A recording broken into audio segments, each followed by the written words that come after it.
어두운 밤이 되면 하늘에 불이 켜집니다. 수천 개의 불꽃이 타오르는 빛의 향연인 이 풍경의 아름다움은 어린아이부터 노인에 이르기까지 모든 관람객을 끊임없이 놀라게 합니다. 우주의 각 세부사항은 동시에 무한한 웅장함의 원천이자 복잡성의 절정입니다. 그것은 놀라운 질서로 남아있습니다. 우주라는 광활한 바다의 작은 입자에 불과한 인간은 항상 우리와 매우 가까우면서도 동시에 매우 먼 이 세계를 경외하고 이해하고자 노력해왔습니다. 여행자 여러분, 오늘 우리는 우주의 가장 위대한 신비를 찾아 우주의 경계를 탐험하기 위해 떠납니다. 새로운 모험을 떠나기 전에 영상에 좋아요와 채널을 구독해주세요. 모두에게 감사드리며 즐거운 여행 하시길 바랍니다.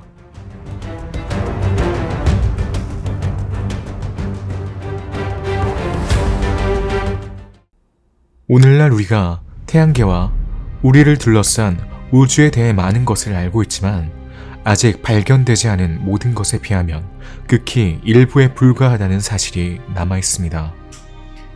인간은 자신에게 너무 큰 요람에서 길을 잃은 신생아와 같습니다. 침대 구석에 웅크리고 앉아 작은 세상의 안락한 손길을 찾으며 잠을 청합니다. 인간은 이 아이처럼 끊임없이 우주의 경계를 넘나들고 있습니다. 이런 의미에서 천문학은 과학 그 이상이며 인간과 우주의 기원과 실체를 연결해주는 학문입니다. 우주의 역사는 곧 인간의 역사입니다. 따라서 인간이 자신을 인식하게 된 이래로 그의 시선은 하늘을 향했습니다. 그리고 수세기 동안 그는 점점 더 멀리 나아가고 있습니다. 오늘 우리는 손끝으로 이 틀을 만지고 심지어 그 너머로 나아갈 것입니다. 인간은 관측 가능한 우주의 한계를 넘은 적이 없지만 과학을 통해 다양한 각도에서 우주를 볼 수 있습니다.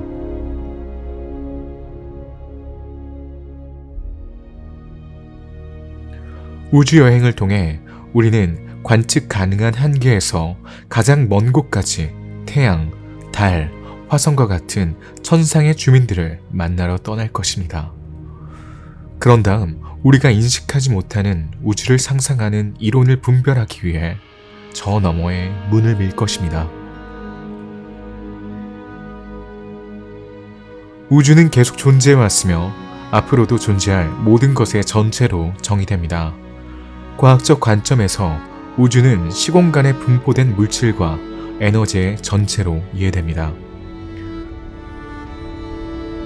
그러나 우주는 무엇보다도 우리가 각자가 관찰할 수 있는 것, 즉 태고적부터 우리의 시선을 사로잡고 호기심을 자극하는 찬란하게 반짝이는 별들로 장식된 거대한 푸른 캔버스가 우리 위에 그려진 것입니다.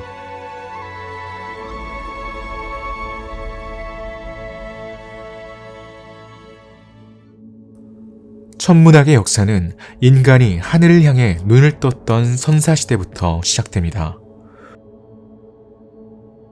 이후 기술의 발전으로 우리는 더욱 멀리 볼 수 있게 되었고 과학적 진보로 전체 세계를 이해할 수 있게 되었습니다. 고대부터 인간은 하늘을 이해하기 위해 기념비를 세우기 시작했습니다. 현재까지 발견된 가장 오래된 유적지인 고색의 원은 우리 시대보다 5,000년 전의 것입니다. 세 개의 동심원으로 이루어진 이 기념비는 2003년 8월에 발견되었습니다. 울타리에 있는 세 개의 구멍은 동지와 하지에 해가 뜨고 지는 시간에 해당합니다. 이 유적지는 농부들이 태양 주기에 따라 작업 시기를 결정할 수 있도록 농업 목적의 천문대로 사용되었을 수 있습니다. 기원전 2300년 중국인들은 별에 이름을 붙였습니다. 500년 후 바빌로니아 사람들은 천문 관측을 기록하고 보관하는 별 목록을 만들었습니다. 기원전 530년 소크라테스 이전에 그리스 철학자 피타고라스는 달, 태양, 별, 육안으로 관측할 수 있는 5 행성이 구형인 지구를 중심으로 공전한다는 생각을 지지했습니다. 그는 또한 아침별과 저녁별이 같은 별이라는 사실도 지지했습니다. 100년 후 또 다른 그리스 철학자 데모크리토스는 은하수가 수많은 별들로 이루어져 있다는 생각을 내놨습니다.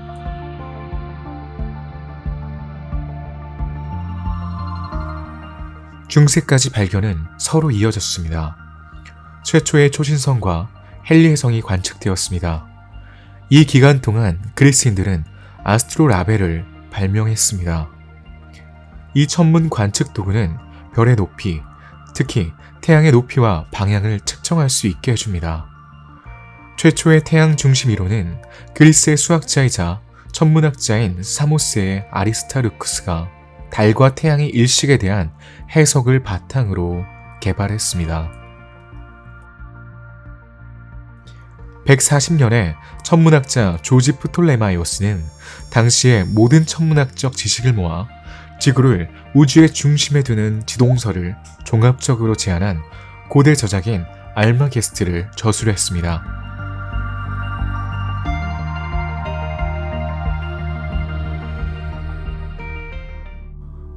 서양에서는 코페르니쿠스 혁명이 일어나기 전까지 모든 중세시대에 알마게스트가 우주를 이해하는 데 참고 자료로 사용되었습니다. 499년 인도의 천문학자 아리아바티아는 천문학과 수학에 대한 지식을 정리한 아리아바티아라는 책을 썼습니다. 그는 또한 지구는 자전하며 태양 주위를 도는 태양 중심계에 대한 자신의 비전을 드러냈습니다. 천년대에는 몇 년 동안 계속 보이는 초신성이 관측되었습니다. 1444년 독일의 니콜라스 듀큐는 당시에는 주목받지 못했지만 이후 코페르니쿠스 혁명이 일어났을 때와 같은 고급 천문학적 개념을 발표하는 작품을 출판하였습니다. 그는 또한 우주의 무한성에 대한 주제를 다루기도 했습니다. 15세기 코페르니쿠스 혁명입니다. 폴란드의 천문학자 니콜라스 코페르니쿠스는 태양 중심설을 제안하고 옹호했습니다. 따라서 지구와 태양계의 다른 행성들은 태양을 중심으로 공전합니다. 그의 비전은 우주의 표현을 근본적으로 바꿔놓았기 때문에 혁명이라는 이름이 붙었습니다. 그때까지 지배적이었던 프톨레마이오스의 지동설은 점차 폐기되었습니다. 코페르니쿠스의 이론은 과학계의 혁명을 일으키고 우주에서 인간의 위치에 대한 또 다른 비전을 제시합니다. 17세기 초 천체망원경은 천문학의 전환점이 되었습니다. 그때부터 하늘을 관측할 수 있게 되었죠. 갈릴레오는 망원경 덕분에 금성의 위상과 목성 주위를 도는 4개의 행성을 발견했습니다. 망원경으로 관측한 결과는 프톨레마이오스가 코페르니쿠스 체계를 지지하기 위해 제안한 체계를 결정적으로 위험에 빠뜨렸습니다.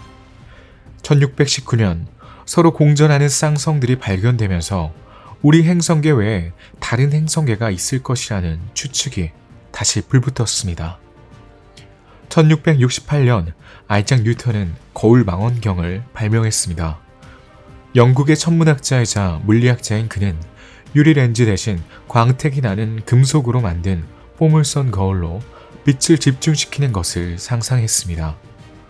따라서 관찰할 물체의 겉보기 크기가 커집니다.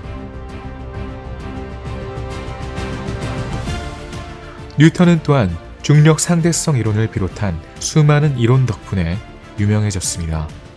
이 근본적인 상호작용은 우주의 대규모 구조를 결정합니다. 중력은 무엇보다도 우리를 지구에 붙잡아두는 지구의 인력, 중력, 우주에 있는 천체들의 구형성 등으로 나타납니다. 천문학 분야에 대한 뉴턴의 공헌은 상당하며 점차 우주에 대한 새로운 이해로 이어집니다.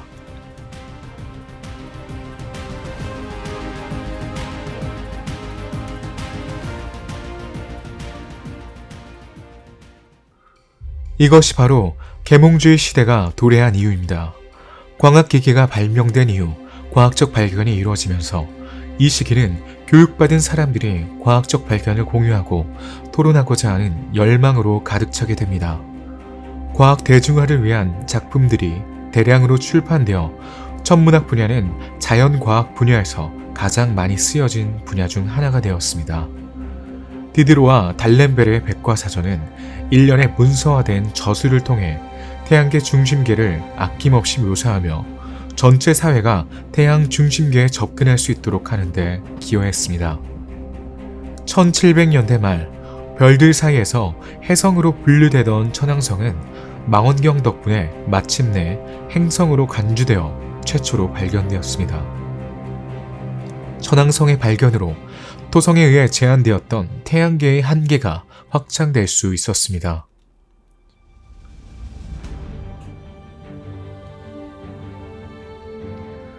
현대시대에도 기술 발전의 진전으로 인해 많은 발견이 이루어지고 있습니다. 천문학자들은 별이 매우 먼 곳에 있는 천체이며 태양계에서 가장 가까운 별인 프록시마 켄타우리조차 지구에서 약 4광년 떨어진 곳에 있다는 사실을 발견했습니다. 사진의 출현은 우주를 자세히 관찰하는 데 큰 진전을 이뤘습니다. 이제부터는 몇 시간의 노출 덕분에 광도가 충분해져 디테일을 살릴 수 있게 되었습니다. 달의 첫 번째 사진은 1840년에 촬영되었습니다. 20세기에는 현대 천체 물리학 이론이 꽃을 피웠고 그중 많은 이론이 알버트 아인슈타인에 의해 공식화되었습니다. 1923년 에드윈 허블은 안드로메다 은하와 우리 은하 밖의 위치를 연구하던 중 우리 은하가 아닌 다른 은하가 존재한다는 사실을 증명했습니다. 얼마 지나지 않아 허블의 법칙에 따라 은하들이 대규모로 서로 멀어진다는 우주의 팽창 가설을 공식화했습니다. 이러한 데이터는 우주의 시작을 이해하고 특히 우주의 나이를 측정할 수 있게 해줍니다.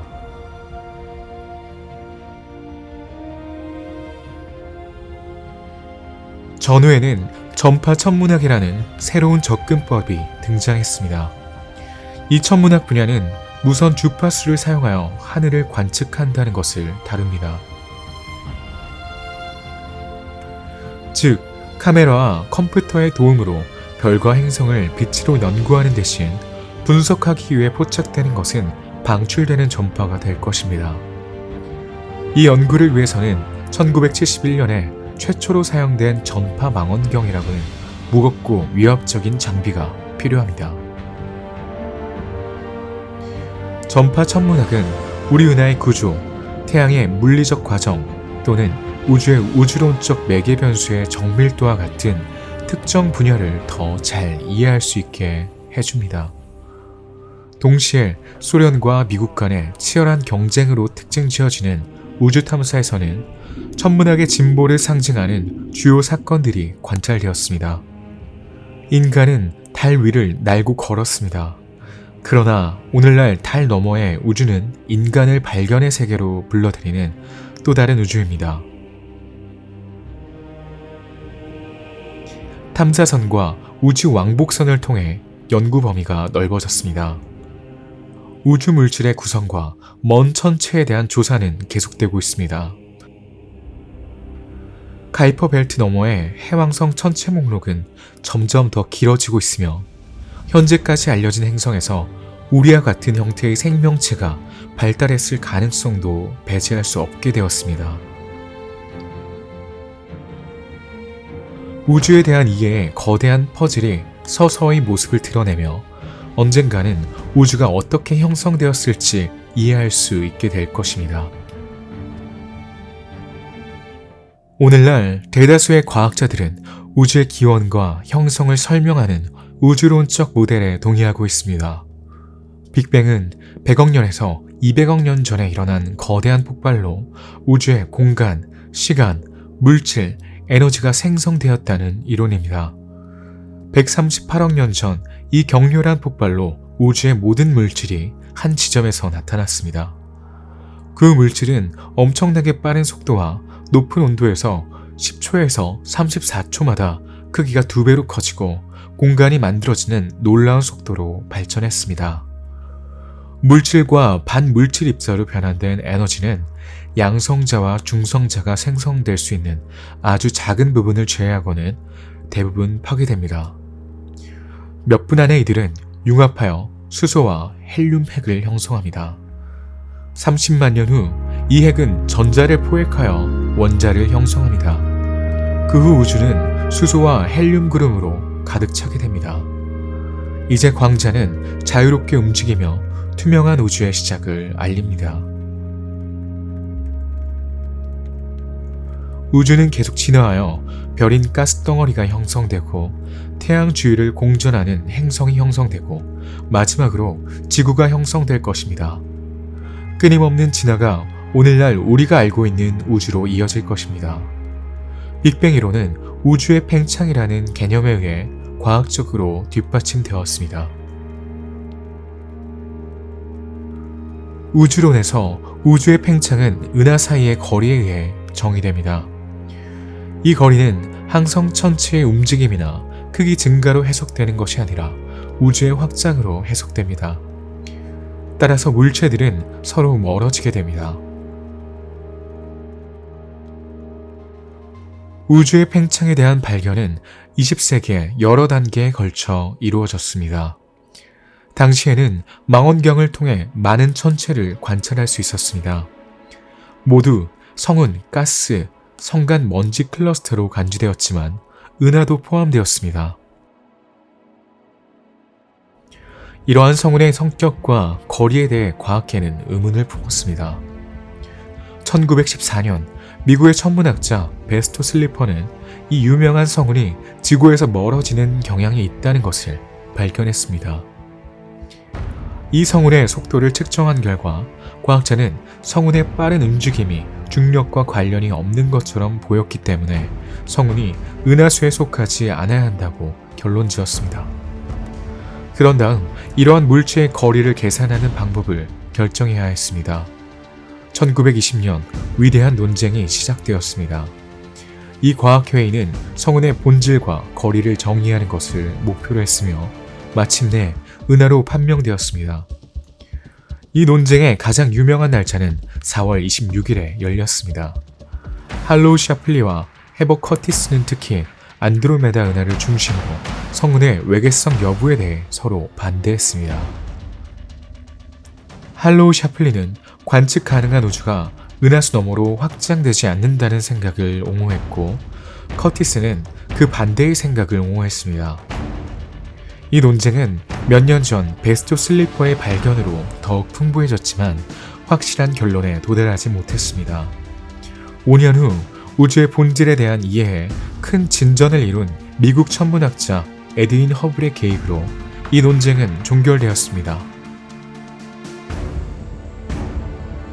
허블은 후커 망원경 덕분에 세페이드와 여러 변광성을 관측하고 그 거리를 계산하여 이 천체들의 외계성을 증명할 수 있었습니다. 몇 년간의 관측 끝에 허블은 후퇴 속도와 특정 은하 사이의 거리 사이의 연관성을 입증하여 우주의 팽창을 증명했습니다.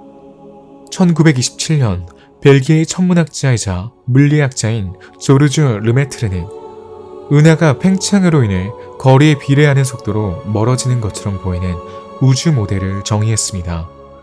이러한 모든 발견은 아인슈타인의 일반 상대성 이론의 발전과 결합되어 우주의 팽창과 빅뱅의 증거가 되었습니다.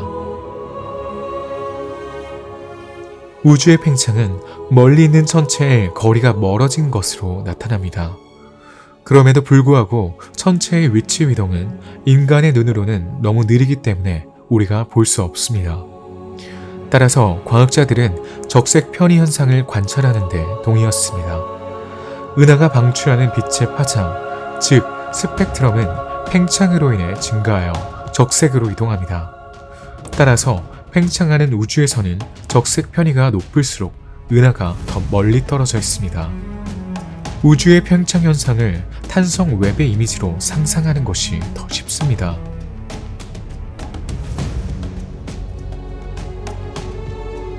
그러면 두 가지 계획이 가능합니다. 이 캔버스에는 처음에는 원이 그려져 있습니다. 캔버스를 당기면 캔버스가 커지고 그려진 원도 크기가 커지는 것을 볼 수 있습니다. 두 번째 단계에서는 같은 캔버스에 딱딱한 원을 붙입니다. 캔버스를 당기면 캔버스가 커지고 딱딱한 물체는 서로 멀어지지만 크기는 변하지 않습니다.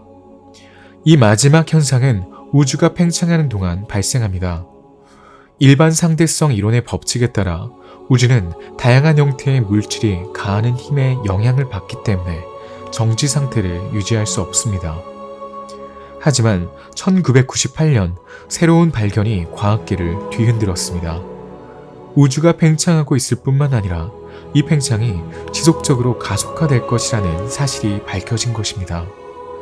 빅뱅의 초기 이론은 팽창이 느려질 것으로 예측했지만 우주의 역사에 대한 연구는 반대로 팽창의 가속화를 입증했습니다. 가장 그럴듯한 해석은 우주 전체를 채우고 음압으로 인해 반발 중력으로 작용하고 비정형적인 방식으로 작동하는 가상의 에너지인 암흑에너지와 관련이 있습니다. 이 발견은 이전에 상상했던 우주의 운명의 의문을 제기합니다. 지구에 숨어있는 우리를 둘러싼 우주는 멀고 무한해 보입니다. 하지만 과학의 발전과 우주 탐사 덕분에 이제 우리는 우주에 접근할 수 있게 되었습니다. 이제 적어도 관측 가능한 한계까지 우주에 대한 자세한 설명이 가능해졌습니다. 우리가 진화하는 행성계는 태양계입니다. 태양계는 우리 은하의 일부이며 별이 형성되는 지역인 오리온 암에 위치하고 있습니다. 태양계는 별인 태양과 그 주위를 도는 다양한 천체들로 구성되어 있습니다. 그 중에는 수백 개의 위성을 가진 8개의 행성과 5개의 외소행성, 수십억 개의 작은 천체가 있습니다. 대부분의 역사에서 인간은 행성계의 개념을 알지 못했습니다. 그에게 지구는 우주의 중심에서 움직이지 않고 독특한 종류입니다. 나중에 낮과 밤의 교대를 설명하기 위해 과학자들은 태양이 지구 주위를 돌고 있다고 생각할 것입니다.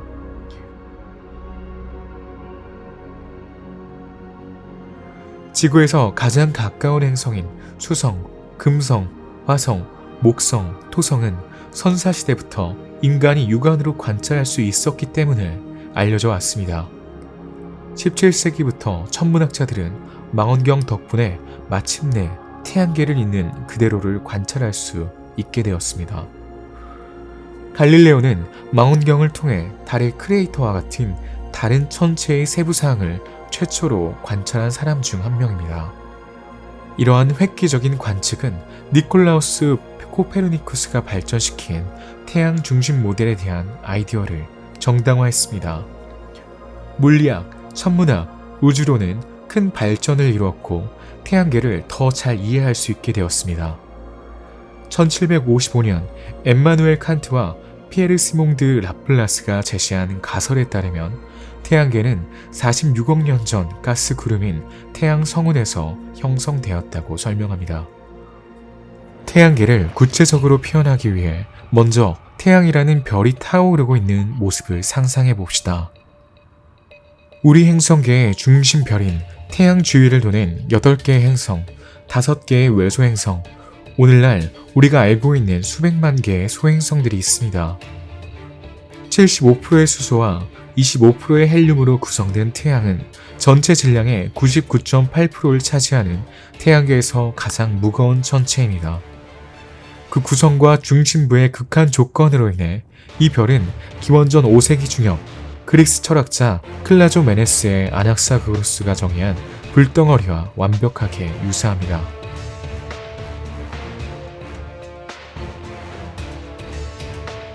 태양은 46억 년 전에 형성되었습니다. 태양 성운 가설에 따르면 스스로 자전하는 거대한 분자그램이 거대한 초신성의 폭발로 인해 파괴되었을 것입니다. 일반적으로 자전하는 작은 성단이 붕괴되어 그 안에 별이 형성된 가스 원반이 탄생했을 것입니다. 이 별들의 보유권에서 우리 태양이 나타났습니다.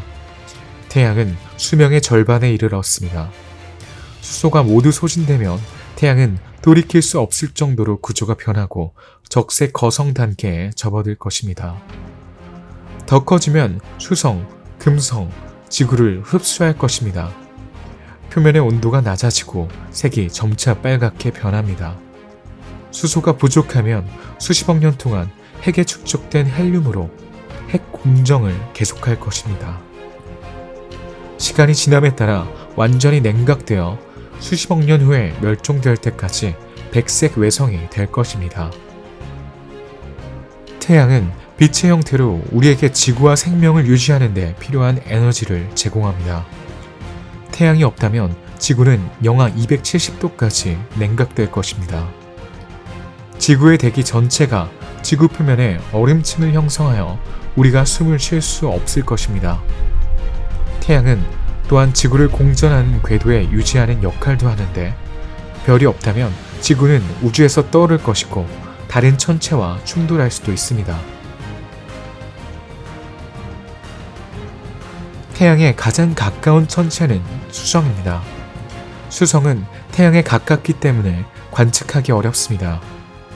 햇볕이 잘 드는 쪽에서는 430도까지 올라갈 정도로 매우 뜨겁지만 그늘에서는 온도가 영하 180도까지 떨어질 수 있습니다.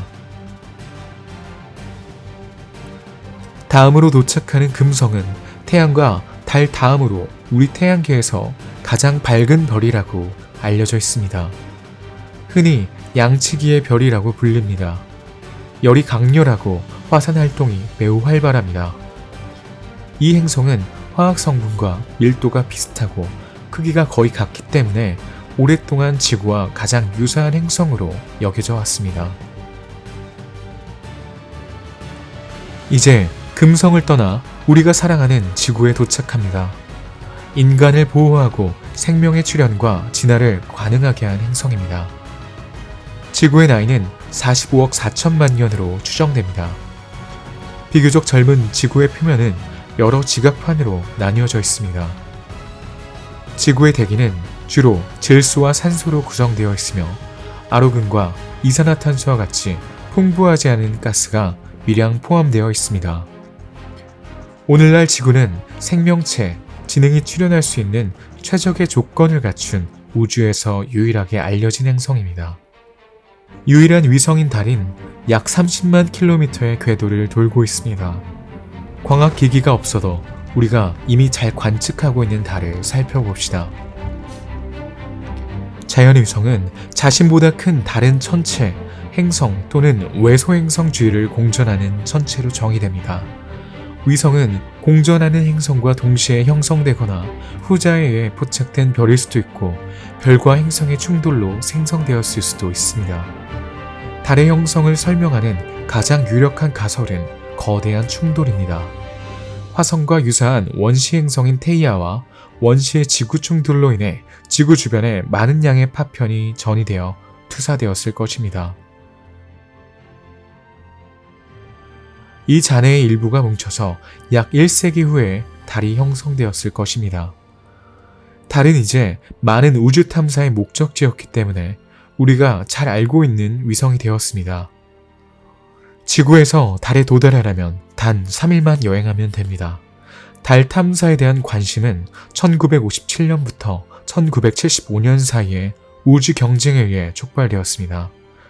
냉전이 한창이던 당시 미국과 소련은 달 정복을 목표로 치열한 경쟁을 벌였습니다. 그 결과 1959년 달의 첫 비행이 실현되었고 10년 후 인류 최초로 달 표면에 발을 디딘 사람이 탄생했습니다.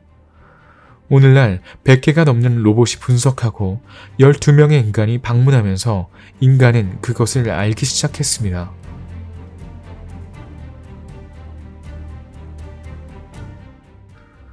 달은 지구의 3분의 1 크기이며 지구 질량의 1%를 조금 넘습니다. 달 표면에서 우리는 큰 온도 차이를 관찰할 수 있습니다. 달의 일부 분화구는 영구적으로 그림자 속에 잠겨 영하 248도까지 내려가기도 하고 다른 곳에서는 온도가 123도까지 올라가기도 합니다.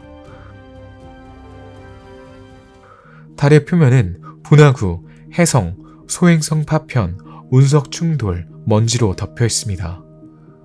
가장 상당한 구호는 육안이나 쌍안경으로 관찰할 수 있습니다. 일부 어두운 부분은 검은 바다라고 불리지만 실제로는 바다가 아니라 용암이 흐르던 충돌 분화구입니다. 많은 화살이 달의 표면을 덮고 있으며 과거에는 분명히 활화산이었지만 지금은 모두 휴화산입니다. 달의 대기인 외기권은 인간이 숨을 쉴 수 없는 환경입니다. 달은 스스로 자전하며 지구 주위를 공전합니다. 또한 낮과 밤의 위상을 관찰하지만 달의 낮과 밤은 각각 지구의 15일에 해당하기 때문에 훨씬 더 오래 지속됩니다. 화산 활동의 수면에도 불구하고 지질학적으로 볼 때 달은 진동이 기록되어 있기 때문에 죽은 것이 아닙니다. 달이 없다면 지구의 자전이 교란되고 기후가 완전히 불안정해질 것입니다. 조수 간만의 차도 약해지고 밤이 더 어두워서 삶의 균형에 상당한 영향을 미쳤을 것입니다. 단기와 중기적으로는 달이 없는 삶이 초래한 결과는 불행하지만 재앙은 아닐 것입니다. 그러나 장기적으로는 지구의 거주 가능성에 전적으로 의문이 제기될 것입니다.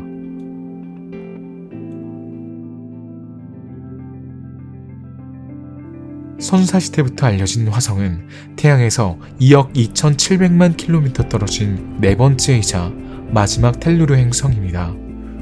육안으로 볼 때 연한 주황색을 띠기 때문에 붉은 행성이라는 별명이 붙었습니다. 최근 탐사 결과 이 색은 토양에서 철 미네랄이 산화된 결과임을 확인했습니다. 대기는 가스, 질소, 아르곤으로 구성되어 있으며 지상의 압력은 지구보다 1000배나 낮습니다.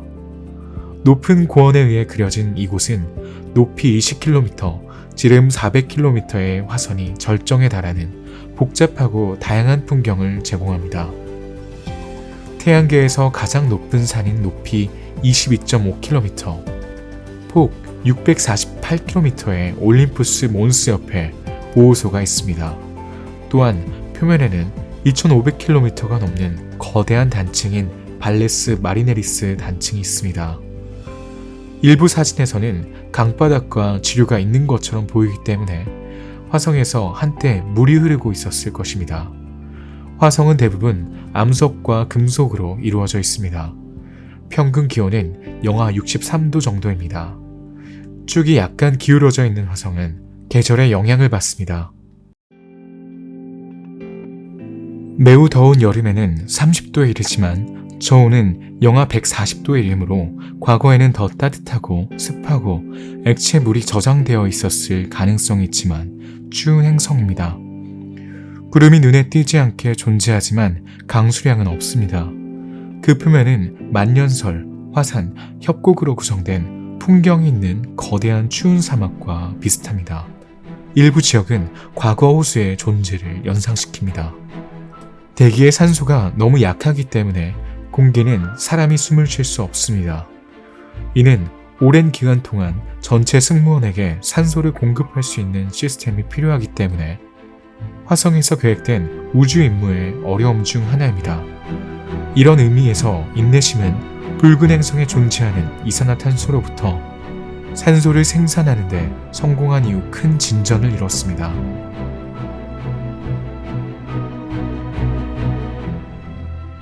화성은 이제 우주 탐사 프로젝트의 중심에 서 있습니다. 주된 이유는 무엇일까요? 화성은 지구와 상대적으로 닮았고 가깝기 때문입니다. 이 행성은 식민지 개척을 위한 영토로 보이며 정착하지 않을 이유가 없습니다. 자전 주기와 크기가 지구와 매우 유사합니다. 화성은 실제로 우리 행성보다 1.9배 작습니다. 과학자들은 35억 년 전 화성은 생명체의 출현과 진화에 유리한 조건을 가지고 있었을 것이라 생각합니다. 격렬한 기후변화를 겪기 전 화성은 오늘날보다 더 따뜻했고 대기가 더 두꺼웠습니다. 이 잔인한 변화에 대한 설명은 인간에게 의문을 제기합니다. 생명체에 유리했던 행성이 어떻게 그렇게 적대적이었을까요? 화성과 지구 사이의 여행 기간은 위치 궤도에 따라 다르지만 최대 260일 또는 8개월 이상이 될 수 있습니다. 궤도 탐사선과 우주 탐사선은 화성에 더 많은 것을 발견하기 위해 화성을 조사하고 있으며 언젠가는 최초의 유인 탐사 임무가 실현될 수 있을 것입니다.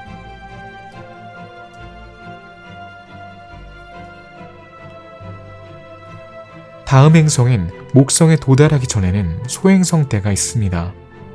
텔루르 행성 형성의 잔재로 먼지 한 톨 크기로부터 수백 킬로미터의 몸체까지 서로 다른 수십억 개의 암석 궤도가 화성과 목성 사이에 홀을 그리며 배열되어 있습니다.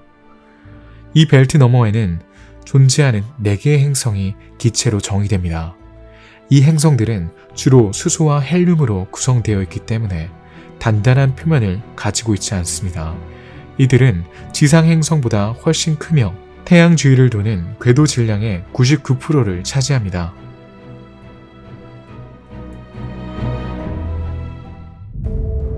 우리는 지금 태양, 달, 금성에 이어 하늘에서 4번째로 밝은 천체인 목성 행성에 착륙하고 있습니다. 목성은 모든 행성 중 가장 큰 행성입니다.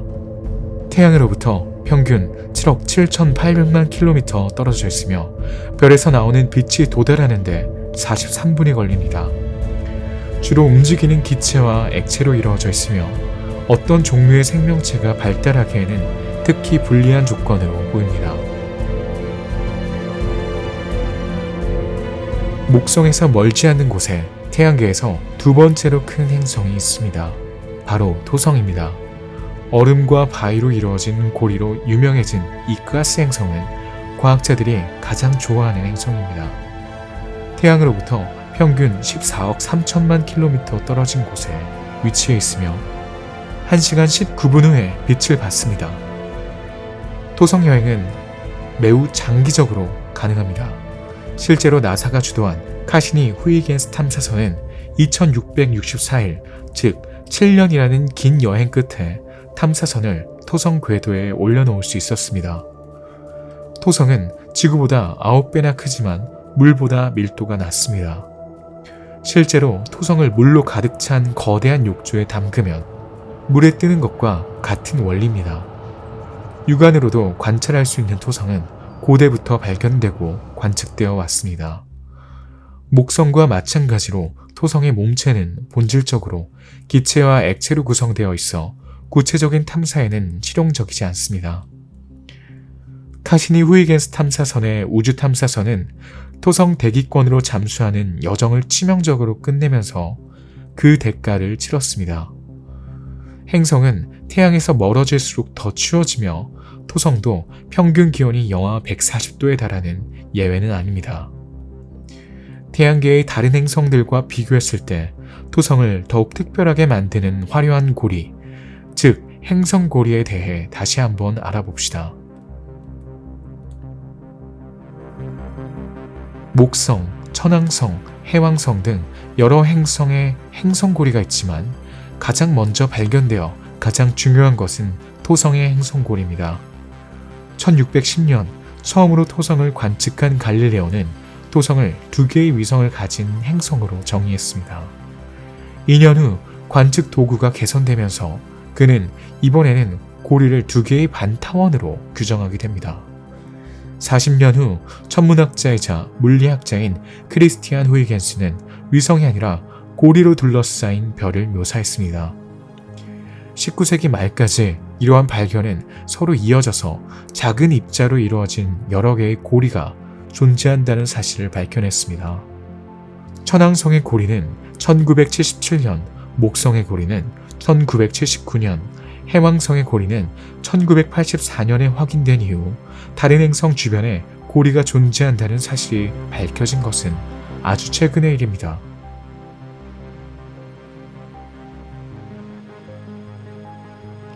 이제 우리는 행성 고리가 대부분 먼지와 작은 입자로 만들어져 평평한 고리 모양으로 행성, 외소행성, 작은 천체 또는 자연 위성을 둘러싸고 있다는 것을 알고 있습니다.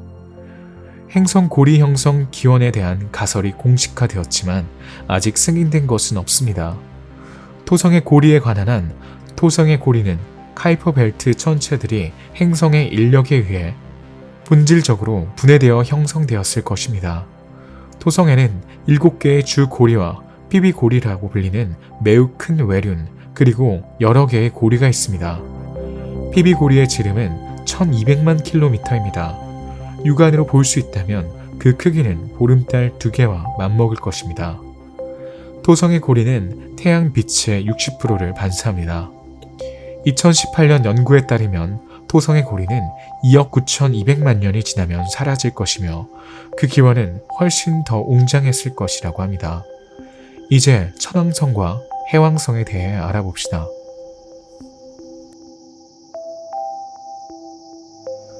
매우 희미한 빛을 내기 때문에 육안으로는 거의 보이지 않는 천왕성은 현대에 와서야 발견되었습니다. 천왕성은 물, 메탄, 암모니아와 같은 휘발성 물질로 이루어져 있어 천체 물리학에서는 얼음이라고 불리는 물질로 이루어져 있기 때문에 해왕성과 함께 거대한 얼음 행성으로 간주됩니다. 대부분의 행성이 팽이처럼 움직이는 반면 천왕성은 궤도를 구르는 것처럼 보입니다. 이는 천왕성의 자전축이 궤도를 기준으로 80% 기울어져 있기 때문인데 이는 태양계가 형성된 이래로 만들어졌을 것으로 추정되는 특이점입니다. 16억 2700만 킬로미터 떨어진 이웃에 있는 두 번째 얼음 거대 행성 해왕성은 수학적 계산을 통해 발견되었습니다. 수학자 장 조셉 우르뱅 르 베리에는 천왕성에서 관측된 운동의 이상현상을 이해하려고 노력하던 중 해왕성의 존재를 추론했습니다. 해왕성의 구성은 천왕성의 구성과 비슷합니다. 해왕성의 푸른색은 대기 중에 존재하는 메탄이 붉은 빛을 흡수하기 때문입니다. 해왕성은 지구보다 4배 더 크고 17배 더 무겁습니다. 태양계에서 가장 빠른 해왕성의 바람은 시속 2000km가 넘는 속도에 도달할 수 있습니다. 그렇다면 태양계에는 어디에서 끝날까요? 과학자들은 이온과 전자의 플라즈마 흐름인 태양의 태양풍이 성간 매질에 의해 멈추는 시점을 태양계의 한계로 정의합니다. 천문학에서는 이 현상을 헬리오파우즈라고 부릅니다. 보이저 1호가 수집한 데이터에 따르면 성간 공간은 지구에서 190억 킬로미터 떨어진 곳에 도달했을 것입니다. 그러나 태양계 이후에도 모험은 계속됩니다.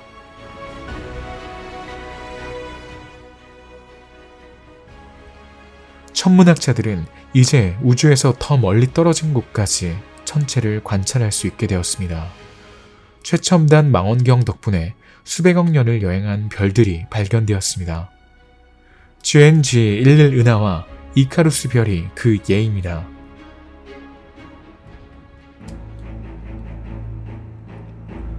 관측 가능한 우주의 가장자리에서 작은 은하가 빛나고 있습니다.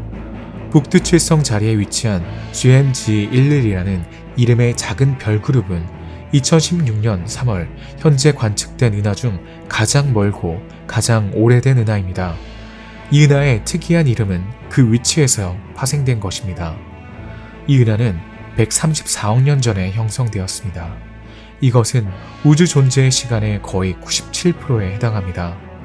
그렇다고 해서 은하가 우리로부터 수억 년 떨어져 있다는 의미는 아닙니다. 우주는 확장하기 때문에 은하계는 우리보다 훨씬 더 멀리 있습니다. 과학자들은 그 위치를 약 320억 광년으로 추정합니다. 허블 우주 망원경의 눈을 통해 이 은하와의 만남이 이루어질 수 있었습니다. GN-G11은 은하는 우리 은하보다 25배 작고 질량은 100배나 낮습니다. 이 은하의 높은 광도는 중요한 별 형성으로 설명됩니다. 실제로 이 은하는 우리 은하보다 훨씬 빠르게 별을 생성합니다.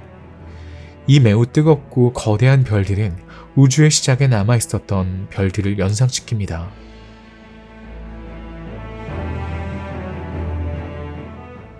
이카루스는 지금까지 관측된 가장 먼 별에 붙여진 이름입니다. 우리 태양보다 훨씬 크고 밝은 이 별의 빛이 지구에 도달하는데 90억 년이 걸렸습니다. 이카루스는 우주의 나이가 30% 정도 되었을 때 우리에게 나타났습니다. 이 발견은 2018년 허블 우주망원경의 도움으로 가능했습니다. 과학자들은 멀리 떨어진 초신성을 관측하던 중 2013년부터 2016년 사이에 점점 더 밝아지는 광원을 발견했습니다. 이카루스 별은 중력 렌즈 현상 덕분에 발견되었습니다. 관측자와 광원 사이에 위치한 은하단이 별의 희미한 빛을 증폭시켰기 때문입니다. 지구에서 50억 광년 떨어진 곳에 위치한 이 성단은 이카루스의 밝기를 최대 2100까지 증가시켜 망원경으로 볼 수 있게 했습니다. 90억 광년 떨어진 곳에 위치한 이 별은 지금까지 관측된 별 중 가장 먼 별이라는 신기록을 보유하고 있습니다. 천체 물리학자들은 관측 덕분에 이 별에 대해 조금 더 많이 알게 되었습니다. 이카루스는 청색 거성으로 매우 뜨겁고 밝으며 특히 매우 거대한 푸른색의 별을 정의합니다. 태양 질량의 약 16배이며 수명은 짧습니다. 중력 렌즈로 고립된 별을 관측할 수 있는 것은 이번이 처음입니다. 이것은 먼 우주 연구에 대한 진정한 전망을 열어줍니다. 이카루스는 이제 천문학자들이 별의 진화와 1세대 별의 성질을 연구하는 데 기준점이 될 것입니다. 또한 이 발견을 통해 우주를 구성하는 이해하기 어려운 물질인 암흑물질에 관한 가설도 검증할 수 있게 되었습니다. 실제로 별에 의한 폭발과 거대 천체에 의한 폭발을 구별함으로써 연구자들은 여전히 매우 신비한 이 물질의 구성에 대한 가설을 개발할 수 있었을 것입니다. 관측 가능한 우주의 한계에 도달했으면 이제 관측할 수 없는 우주와 관련된 신비로운 이론의 세계로 들어가 보겠습니다. 빛이 우리에게 되돌아오고 인간이 알고 있는 모든 것 너머에는 우주는 유한한가라는 의문이 남아 있습니다. 과연 한계가 있을까요? 인간이 무한대로 걸을 수 있다면 언젠간 벽에 부딪히게 될까요? 무한이라는 개념은 그 수나 크기에 제한이 없거나 경계가 없는 것을 한정하려고 할 때 등장합니다. 수학뿐만 아니라 철학, 형이상학, 심지어 신학에서도 무한에 대한 접근은 역사에 뚜렷한 흔적을 남겼으며 각 발견마다 관점의 급진적인 진화를 암시했습니다. 유한하고 제한된 존재인 인간은 역시 유한하고 제한된 지구에서 진화하면서 자신이 진화하는 우주가 무한히 넓어 보인다는 것을 깨닫게 됩니다.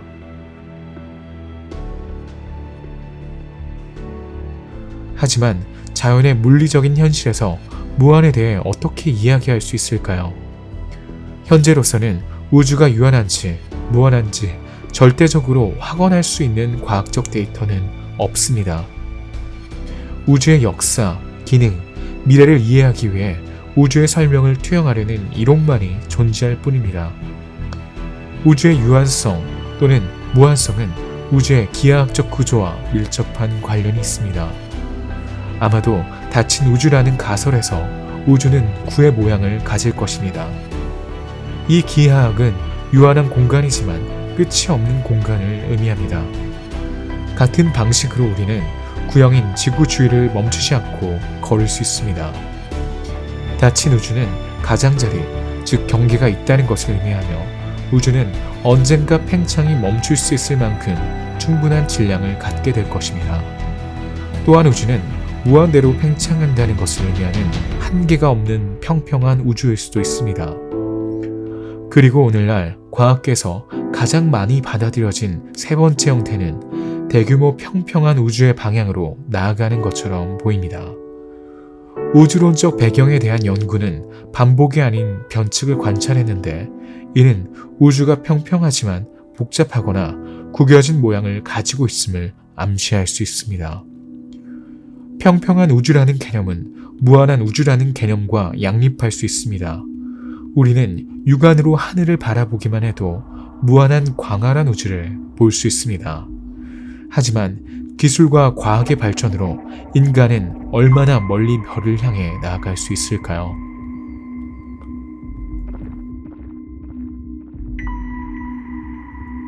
광속은 무한하지 않기 때문에 과학자들이 우주를 멀리 들여다보는 것은 마치 과거를 멀리 들여다보는 것과 같습니다. 유한한 빛의 속도와 우주의 유한한 나이의 연관성은 인간에게 아무것도 보이지 않는 통과할 수 없는 한계, 즉 우주의 지평선을 결정합니다.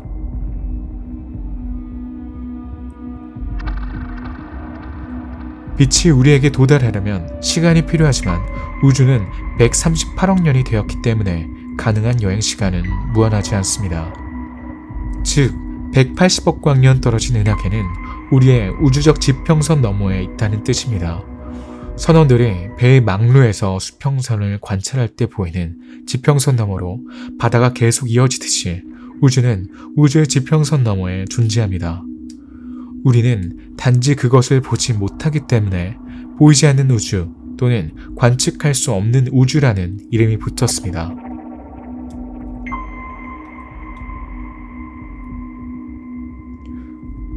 우주 지평선의 위치는 우주의 팽창과 밀접한 관련이 있습니다.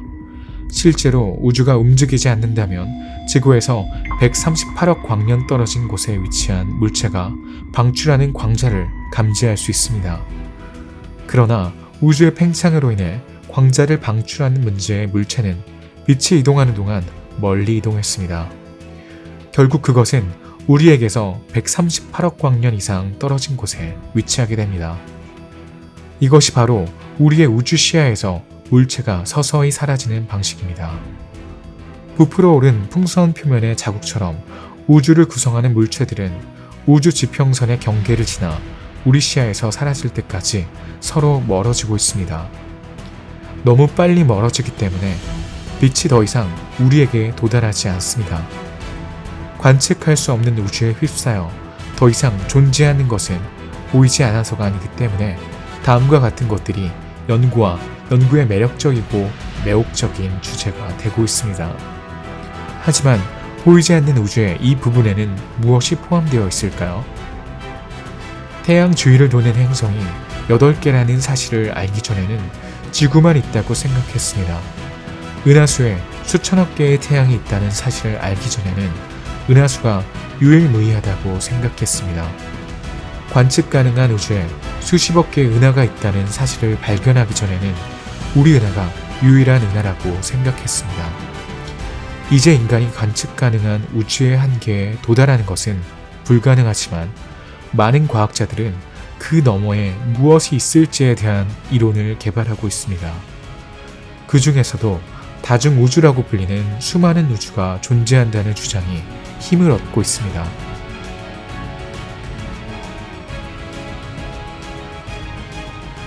다중우주는 가능한 모든 우주의 집합을 의미하며 따라서 관측 가능한 우주 너머에 다른 우주가 존재할 수 있다고 가정합니다. 그러면 공간과 시간은 더 이상 우리의 유일한 현실이 아닐 것입니다. 다중우주라는 개념은 영화에서 다중우주라는 이름으로 자주 사용됩니다. 다중우주라는 개념은 기원전 6세기 그리스의 철학자이자 과학자인 아낙시만데스가 처음으로 떠올린 개념으로 아낙시만데스는 문자 그대로의 무한하다는 뜻의 아페론이라는 개념을 통해 무한한 세계가 연속적으로 태어나고 형성된다는 것을 생각했습니다. 수세기 후인 1584년 나폴리의 유명한 철학자 조르다노 브루노는 무한, 우주, 세계라는 작품에서 각각 별을 중심으로 수많은 세계로 이루어져 있으며 그 거주자만 볼 수 있고 접근할 수 있는 중심이 없는 무한한 우주의 초화상을 그렸습니다. 18세기 초 사상은 종교의 영향을 받았습니다. 철학자 라이프니츠는 신이 창조한 몇 가지 가능한 세계에 대한 이론을 개발했고 그중 가장 좋은 세계인 우리 세계를 선택했을 것입니다. 그 후 과학적 연구가 이어져 3세기 후 휴 에버렛은 다중세계 이론을 발전시켰습니다. 다중세계 이론은 우리 우주가 영구적으로 다른 우주로 분리되어 서로 접근할 수 없는 다른 많은 우주와 공존한다고 가정합니다. 2014년 스웨덴의 우주학자 맥스 테크마크는 그에 져서 우리의 수학적 우주를 통해 모든 수학적 물체가 물리적으로 존재한다는 가설이 담긴 모든 것의 이론을 폭로했습니다.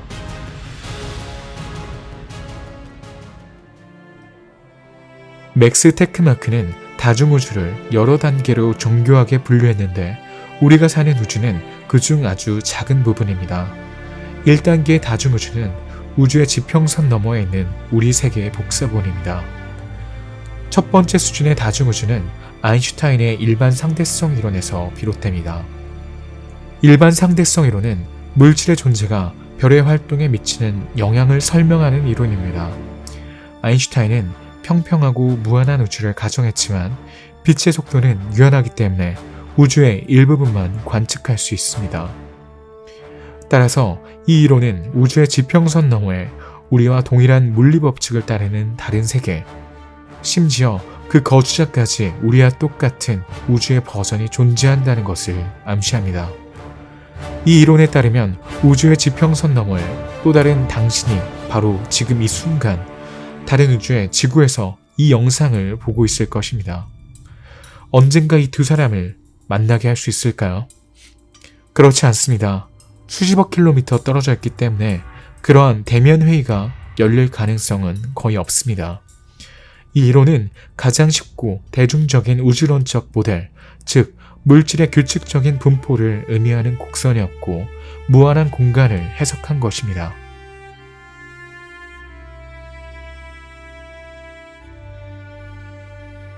레벨 2 다중우주는 우주 인플레이션과 거품입니다. 이 이론은 오늘날 우주의 탄생에 대한 설명에 가장 근접하기 때문에 과학계에서 가장 많이 받아들여지고 있습니다.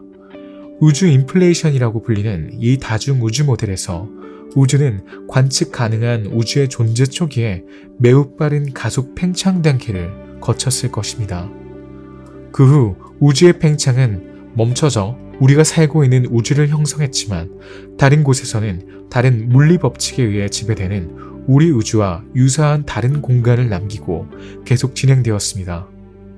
그러면 우주는 인플레이션 단계에 따라 수많은 거품이 서로 연결되어 생겨나는 모양을 갖게 됩니다.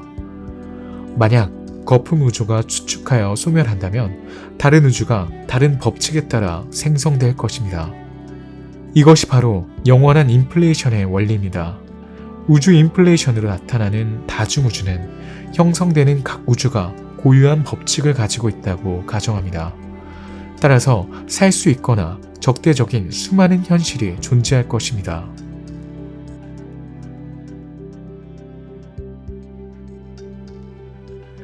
일부 과학자들은 이 영원한 인플레이션 모델을 끈 이론과 연결하기도 합니다. 이 조합은 특히 풍부하고 비옥한 다중우주 모델로 이어집니다. 이렇게 형성된 우주는 각각 독립적인 물리적 구조를 가지며 다양한 법칙과 사실을 낳을 것입니다. 어쩌면 다른 우주의 다른 지구에 있는 당신은 이 영상을 보고 있는 것이 아니라 산속을 걷고 있을지도 모릅니다.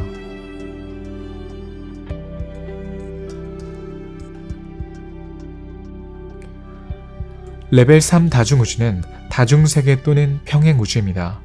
이 유형의 다중우주는 평행우주에 관한 공상과학 영화에 영감을 주는 우주이기 때문에 일반 대중에게 가장 잘 알려져 있습니다. 이는 끈 이론의 라이벌 이론, 즉 양자 중력을 기반으로 합니다. 이 모델에 따르면 우주에 흩어져 있는 블랙홀의 중심은 중력의 방향이 뒤바뀌는 놀라운 현상의 대상이 될 것입니다. 블랙홀은 빛이 통과할 수 없는 깊은 구멍으로 정의됩니다. 이 시공간의 구멍은 별이 슈바르츠 실트 반지름 아래로 붕괴할 때 형성되며 이는 모든 광자가 타원 궤도를 가짐으로 탈출할 수 없음을 의미합니다. 우주론의 지배적인 체계는 물질이 스스로 붕괴한다고 예측합니다. 그러나 놀랍게도 블랙홀의 중심에 갇히면 수축했다가 다시 튀어나와 퍼집니다. 그런 다음 반복되는 양자 중력은 각각의 블랙홀이 새로운 우주를 낳는 결합된 다중우주를 설명합니다. 레벨 2 다중우주 모델에서와 마찬가지로 새로운 우주의 거대한 출현은 물리법칙과 상수를 바꿀 수 있는 양자 변동을 일으킬 수 있습니다. 레벨 4 다중우주는 다른 수학적 구조에 의해 지배됩니다. 막스 테크마크가 발견한 마지막 단계는 우리가 인정할 수 있지만 우리 우주에서 물리적 실제로 관찰되지 않는 다른 수학적 구조에 의해 지배되는 평행 우주를 모았습니다. 이들은 근본적인 규칙의 다른 표현일 뿐만 아니라 규칙 자체도 근본적으로 구별됩니다.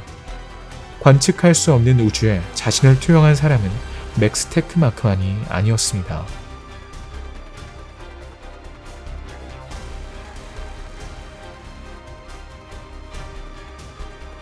휴 에버렛은 1930년에 태어난 미국의 물리학자이자 수학자입니다. 에버렛 해석이라고도 불리는 그는 다중세계 이론으로 유명해졌습니다. 일반 시스템은 결정론적으로 진화하고 측정하기 어렵지만 양자 시스템도 결정론적으로 진화하지만 측정하면 임의의 결과가 나옵니다. 이 문제를 양자 측정 문제라고 합니다. 에버렛의 해석은 우주가 분열한다는 것입니다. 따라서 여기서 사실이 아닌 것은 다른 우주에서 사실이 될 것입니다. 따라서 우리의 세계는 소립자 수준의 확률의 결과일 뿐입니다. 동전 던지기 게임에서 앞면이 나오거나 뒷면이 나올 확률을 잠시 상상해 봅시다. 동전이 공중에 던져집니다. 이때 앞면과 뒷면 모두 같은 확률을 갖습니다. 동전이 앞면에 떨어지면 뒷면에 떨어질 확률이 실패했다는 뜻입니다. 다른 세계에서는 동전이 뒷면에 떨어지면서 동시에 두 세계가 분리됩니다.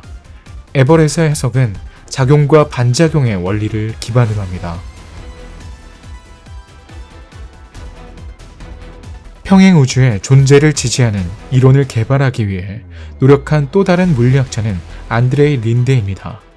올해 74세인 이 러시아 과학자는 1982년 우주 인플레이션에 관한 다양한 연구에 영향을 받아 영원한 인플레이션 현상을 제안했습니다.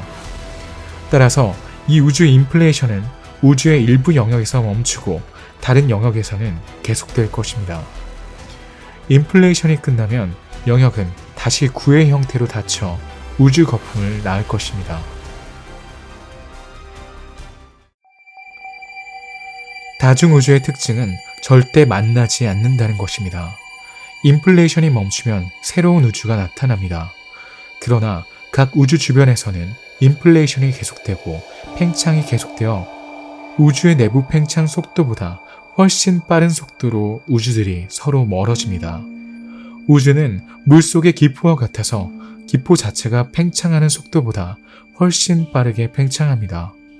따라서 거품은 결코 만날 수 없습니다. 그리고 다른 우주들도 마찬가지입니다.